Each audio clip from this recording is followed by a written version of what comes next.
দাবি করি আরজিকরের সঙ্গে কোনোভাবে রিলেটেড না হওয়া সত্ত্বেও director of medical education doctor Sushanta Roy, ডাক্তার অভিক দে, তারা 9 তারিখে সকালবেলা ওখানে কি করছিলেন, কি করতে তারা সেখানে গেছিলেন? যারা 12টার আগে স্বাস্থ্য ভবনে আসেন না, তারা 9টার আগে তাদের কি পিতৃমাতৃ দায় পড়ে গেছিল, সেখানে এসে কি করছিলেন তারা? বাকি আরেকটা তথ্য আছে, আমি দেব। মেডিকেল ইকুইপমেন্ট প্রকিউরমেন্টের সঙ্গে এরা কারা কারা যুক্ত, কিভাবে, আমি সে তথ্য আপনাদের দিয়ে দেবো, কোম্পানির নাম সহ, একটু আজকে না কয়েকদিন পরে। কালকে মমতা বন্দ্যোপাধ্যায় বলছেন গতকাল ভারতের পতাকা নিয়ে আছেন তারা বিজেপি, যারা সাদা পতাকা নিয়ে আছেন তারা ডিওয়াই, এবং দেশের পতাকা নিয়ে থাকলে সেটা বিজেপি হয়ে যায়। আজকেও সেটা বলেছে ভাঙচুরটা বিজেপি করেছে, একদম সরাসরি মঞ্চ থেকে অভিযোগ করেছে। ওই জন্য তো দাবি করি কোর্ট মনিটরিং এ সিবিআই ইনভেস্টিগেশন হওয়া দরকার আছে, এবং এটা হলে পরিষ্কার ভাবে প্রমাণিত হয়ে যাবে অতীন ঘোষ, রাজু সেন শর্মা, নারায়ণ গোস্বামী। মমতা ব্যানার্জি এটা বলবে, এটা চোরের মায়ের বড় গলা। বিজেপি একাংশ তারা বলছেন যে মমতা বন্দ্যোপাধ্যায়কেও তদন্তের আওতায় আনা হোক, সিবিআই তদন্ত করুক, মমতা বন্দ্যোপাধ্যায়কে জিজ্ঞাসাবাদ করা হোক। সেটা সিবিআই কি করবে আমি জানি না, কিন্তু সিবিআই সারদার কেসে মমতা ব্যানার্জিকে ডাকেনি বা জিজ্ঞাসা করতে যায়নি। মহিলাদের ক্ষেত্রে একটা প্রায়োরিটি আছে, তিনি অফিসে না এলেও তার বাড়িতে গিয়ে জিজ্ঞাসাবাদ করা যেতে পারে, বাড়ি বা অফিসে। এটা সিবিআই যে হ্যান্ডবুক আছে তাতে আছে। সেক্ষেত্রে আমরা সারদা তদন্তের সময় দেখেছি মমতা ব্যানার্জির বাড়িতে যারা কাজ করতেন, সেই কার্তিক বাবু থেকে শুরু করে, শেখর দা থেকে শুরু করে, আপনার সুব্রত বক্সি থেকে শুরু করে, যারা তহবিল দেখতেন, এরকম ব্র্যান্ড থেকে শুরু করে প্রত্যেকটা লোক, মানিক মজুমদার থেকে শুরু করে, মমতা ব্যানার্জির যে প্রেসিডেন্সের অফিস, একটা লোককেও সিবিআই বাদ দেয়নি, ইনভেস্টিগেশন করেছিল পঞ্জি কালেকশন কেসে, এক্সেপ্ট মমতা ব্যানার্জি। অর্থাৎ সিবিআই তখনও মমতা ব্যানার্জির ক্ষেত্রে দুর্বলতা দেখিয়েছে। সেই কারণে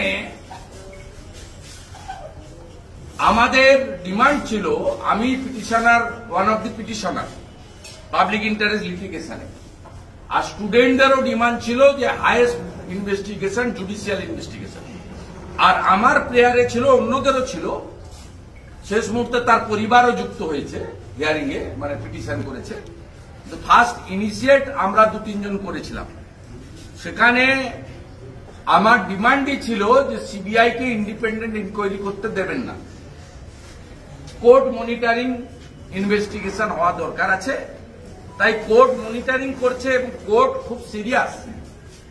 নইলে যে মামলা সোমবার শুনানি হওয়ার কথা মাননীয় প্রধান বিচারপতি বেঞ্চ, সেই মামলা আজকে সোমোটো হিয়ারিং করেছেন। আমার লয়ারও টেলিফোন পেয়েছে সকালবেলা, আর্লি মর্নিং বিফোর 8 o'clock, যে আপনারা লয়ার যেন অ্যাপিয়ার করেন সব পিটিশনার। তাহলে কোর্ট খুব সিরিয়াস, এবং কোর্ট খুব ক্লোজ মনিটরিং এ করছেন। আর মমতা ব্যানার্জি এখন ওই ডোরিনা ক্রসিং এ 250-300 লোক এখন আছে, মিছিলে একটু বেশি ছিল, 2-2.5 হাজার ছিল, সব জায়গা থেকে এসছি। আমি দেখতে দেখতে আসছি, আমার তমলুকে কাজ ছিল, তা আমি দেখতে দেখতে আসছি। বাগনান থেকেও আসছে, উলবেড়িয়া থেকেও আসছে, আপনার হাওড়া এন্টায়ার আসছে, সাউথ 24 পরগনা আসছে। 2000-2500 লোক হয়েছিল, এখন 250-300 লোক আছে। সেখানে তিনি বলছেন রোববারের মধ্যে ফাঁসি চাই, বিচার চাই। মাননীয়া, কালিয়াগঞ্জের ওই রাজবংশী ক্লাস 9-এর বাচ্চা মেয়েটি বর্মন পরিবারের, তার কেসটা তো সিবিআই কে দেয়নি কোর্ট, আপনার হাতে আছে। আপনি 1.5 বছর হয়ে গেছে, ওই জাভেদ নামে যে ছেলেটি করেছে, যে এখনো জেলে আছে, তার কনভিকশন দিতে পেরেছেন?